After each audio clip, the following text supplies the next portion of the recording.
He will see in Bakersfield, San Jose. We'll see in Buffalo, Toledo, Montreal, Toronto, Ottawa. Go to jimmydore.com for a link for those tickets. Bill Maher and Donald Trump had a dinner. They had a powwow. Finally. Yeah. Remember that? Never had a dinner. Remember, do you remember those? Anyway, that was Red Buttons. That's an old, I'm going back decades. Maher praises gracious and measured Trump after White House visit.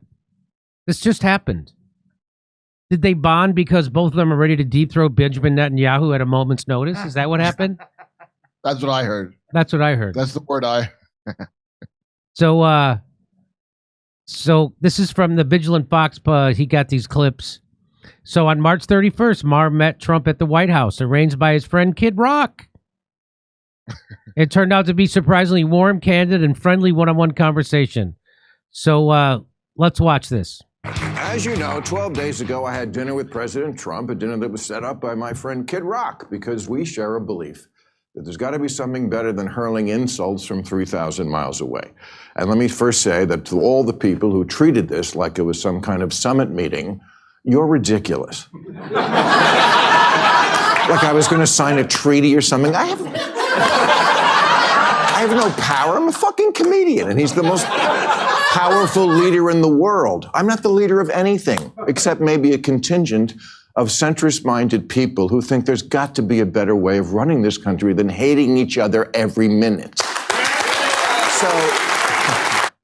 So I share his conviction there. When your politics are filled with hate, that's exactly what the deep state and the WEF and the globalists and the bankers and Wall Street and the military-industrial complex wants. They want you turning on your neighbor and hating half the country. And shame on you for falling for it, because that's called divide and conquer. Okay, so here we go. So I agree with him on that. Thank you.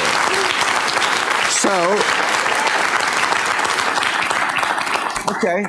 I think Bill and I are shopping at the same eyewear store, by the way. Whoa, look at that. Look at that. Oh, meet up in person. Maybe it'll be different. Spoiler alert, it was. First good sign, before I left for the Capitol, I had my staff collect and print out this list of almost 60 different insulting epithets that the president has said about me. Things like stupid, dummy, lowlife dummy, sleazebag, sick, sad, stone cold crazy. Really a dumb guy, fired like a dog, his show is dead. It was 60. I brought this to the White House because I wanted him to sign it, which he did.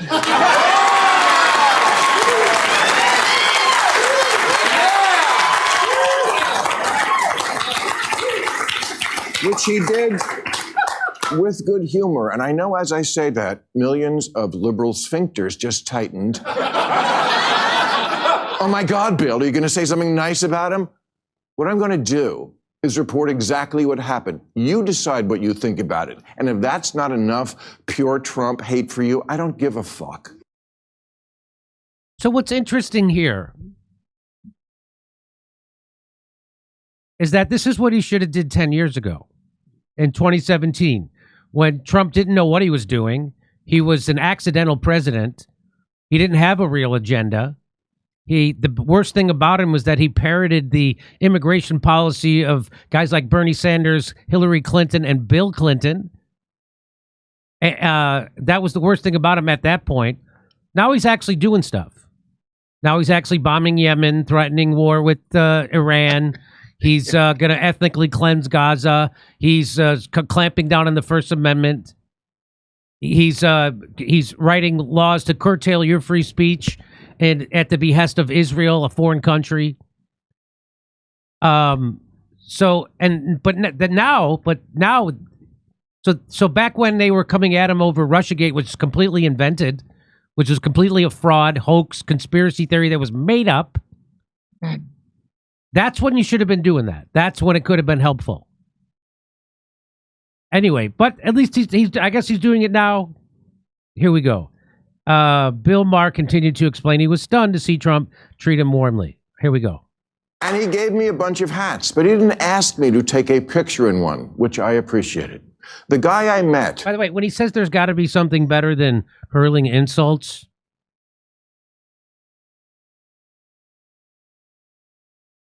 was that something the Gaza genocide? Because I hear that was terrific. You're going to love this genocide.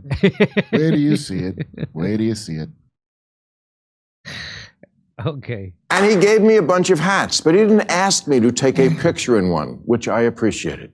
The guy I met is not the person who the night before the dinner shit-tweeted a bunch of nasty crap about how he thought this dinner was a bad idea and what a deranged asshole I was. I read it and thought, oh, what a lovely way to welcome someone to your house.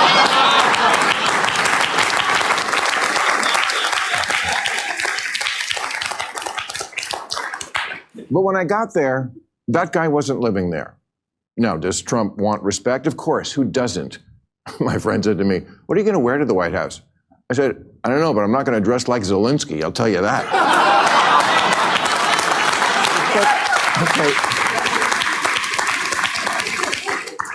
Just for starters, he laughs.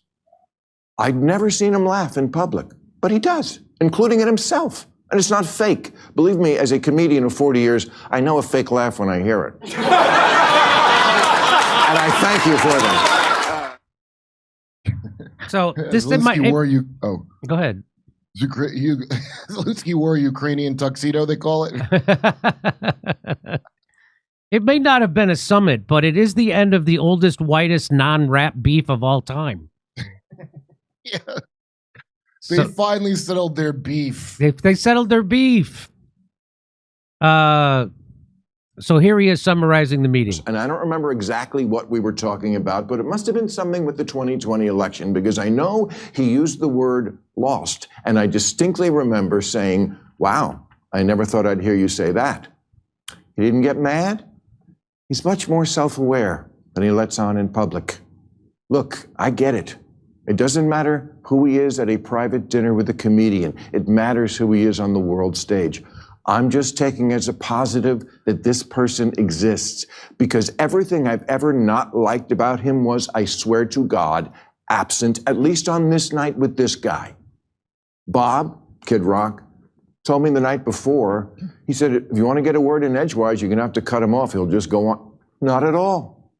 I've had so many conversations with prominent people who are much less connected, people who don't look you in the eye, people who don't really listen because they just want to get to their next thing, people whose response to things you say just doesn't track, like, what? None of that with him. And he mostly steered the conversation to, what do you think about this? I know, your mind is blown, so's mine.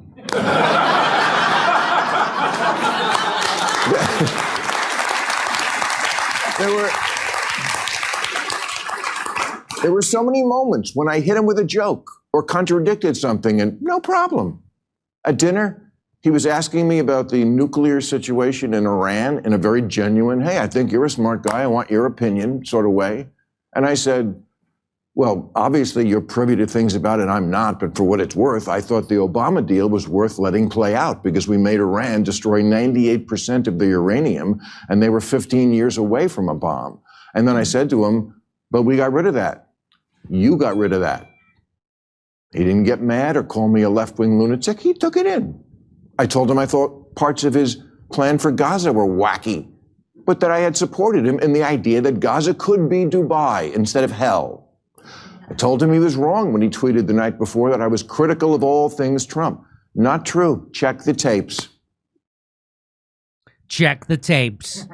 He said, I don't need to see evidence to know Trump's a traitor, was a quote I directly remember him saying. Yeah, I mean, up until 5 seconds ago, he was saying that Trump was a traitor to our country, and he was in bed with Russia and Putin, and he was a puppet. And I mean, he was, even after the last election, he was saying that. He still believed in Russiagate. So you're going to have a dinner with a guy who you think is a legit traitor to our country, who's working against our own country at the behest of another one? He is. It's just not Russia. It's Israel. But you agree with that? I think that's what our country means. Our country meant Israel. Oh, that's it. Yeah. Yeah. Because now I realize, first of all, Jimmy Fallon, is he going to get a pardon for touching Trump's hair that time? that time. They used to play patty cake forever now. So Kid Rock and Bill Maher and him came together, and they all, let me guess, you all came together on, but Israel. I mean, Israel's consolidating its assets now. So he had the Michael Rappaport journey where Michael Rappaport's like, I hate to say it, but I might vote for Big Dick Donald Trump. yeah, Remember that? yes, That's what Bill just had. yeah, And that's why Michael can't get work, Michael Rappaport, is because he didn't vote Kamala. that's He right. He was an early adopter of Zionist Trump. That's right. Yeah. I That's didn't realize until I watched this. yeah, that's what it. You're right. I wish I would have thought of it in the Michael Rappaport segment.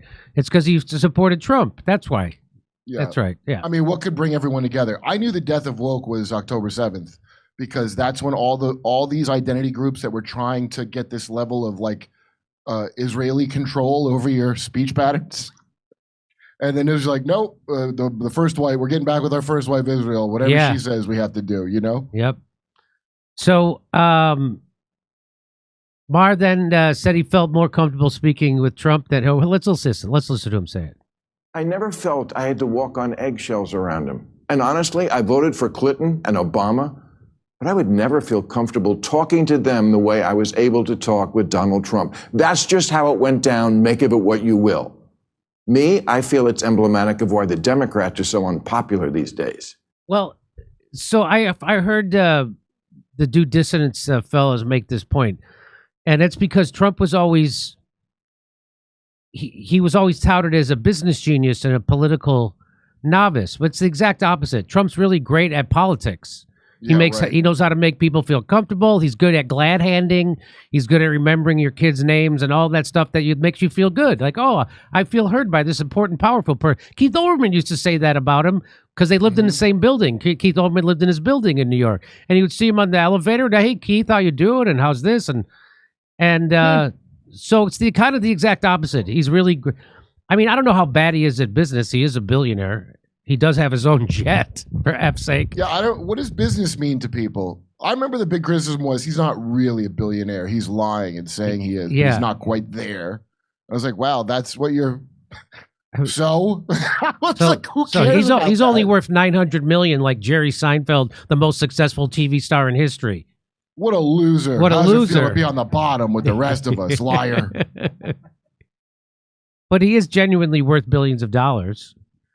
You can make a deal where you have complete lawfare from the United States government. Next thing you know, your truthsocial.com stock is off the charts. You're probably a good, effective deal maker, I would say. Yeah. All right, let's listen to the rest. He was even okay when I checked him on the orangutan lawsuit. He was.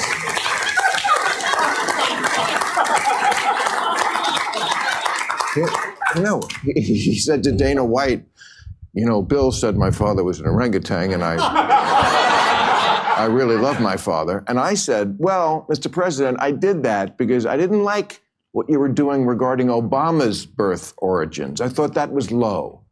Again, no anger, just a little smile, as if to say, yeah, I get it. He was saying you haven't heard that his birth certificate is fake, idiot. Oh, you still haven't heard he wasn't born here? It turns out that I 100% don't think he was born here. And I always thought Trump was an idiot. That's the thing I really thought Trump was an idiot about, was that. Well, And, it's just funny. I've never heard of a long-form birth certificate until Barack Obama got elected. Everybody acted like they've said that term their entire life. Yeah. Oh, what about his long-form birth certificate? What do you mean? Well, here's the mind-blowing part to me. The official government website where they put his birth certificate up, some guy, they left Photoshop artifacts in it. Do you know how crazy that is? No. On the official, yeah. Really? I'll send it to you. Rogan sent it to me. The guy he demonstrates it, and the guy's discovering it himself, and you could tell he did not see this coming. This dude freaks out while he's like, why would you have the artifact? It's one of the funniest things I ever saw. And I'm like, oh, of course. Because Obama was raised to be a CIA puppet president, just like George W. Bush was a Manchurian. In fact, I'll bet Bill Maher gets a Manchurian candidate phone call from Bibi Milkowski. Now Trump is your friend. And they hang up. Yeah. That's my guess. I wouldn't doubt it. So here's his final piece. The most surreal part of the whole night was when I got home. I flew back right after the dinner, and I'm in bed watching 60 Minutes from the night before. And there's Trump in one of their stories, standing at a podium in a room that looked to me like one of the rooms and places we'd just been in. And he's ranting, disgusting, you're a terrible person. And I'm like, who's that guy? What happened to Glinda the Good Witch?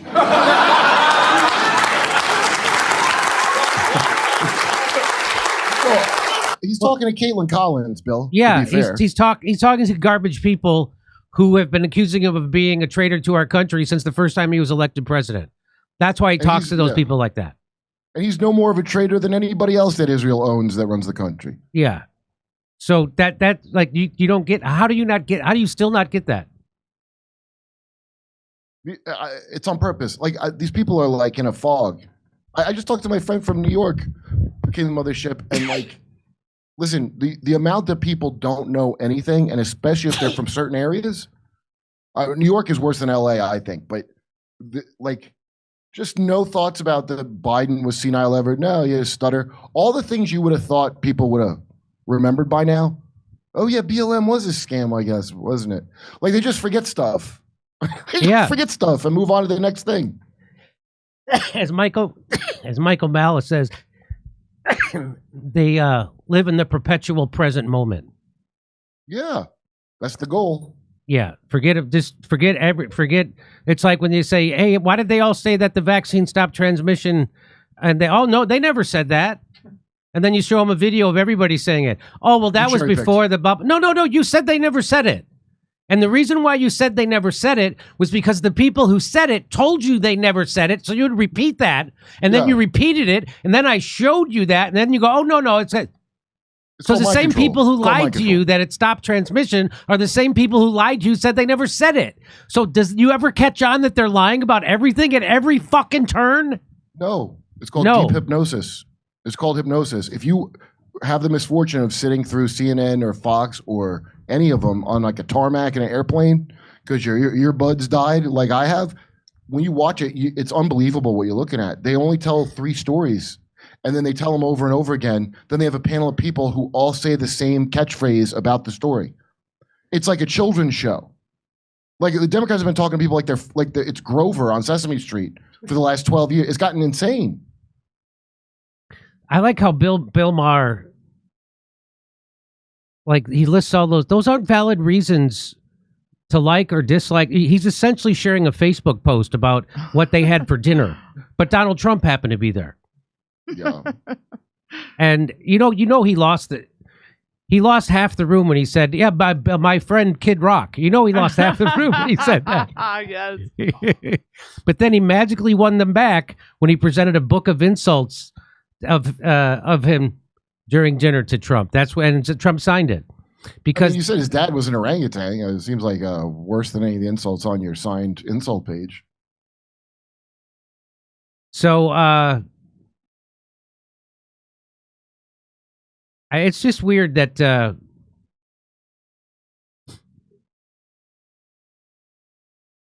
anyway. Well, look, he realized he can go and make nice with Trump for Israel's sake, and still have a show for smug, uninformed liberals that makes them think that they're informed. It really is. It really is for smug, uninformed liberals. I mean, and I got to say, the Academy Award goes to Bill Maher for pretending to be shocked to discover that politics is just really pro wrestling for people who think they're better than WWE fans. Of course it is. Dude, my friend that was here, I can't remember what we were talking about. He asked me if I believed in God, and he did like a 2007 Reddit atheist. Who's what, you believe in a man in the sky? And then he goes on to tell me he thought Epstein committed suicide. Ha! Wow, that real logical atheist mind must have really helped you out a lot, huh? Well, I don't see how Epstein. Boy, you're critical. Unbelievable. Hey, free speech is under attack, but Rumble refuses to back down. We've always believed in empowering voices, no matter how unpopular. And now we're taking that fight to the next level. When major advertisers conspired to pull their dollars, even brands like Dunkin' Donuts turned their backs, claiming Rumble had a right-wing culture. But we're not here to fit a mold. We're here to defend free expression. To strengthen this mission, we're excited to offer Rumble Premium, a completely ad-free experience with exclusive benefits for viewers and creators. You'll find exclusive content from creators like Russell Brand, Dr. Disrespect, Timcast, and the Mug Club with Crowder. It's more than just a subscription. It's a stand for free speech. Your voice matters. Join Rumble Premium.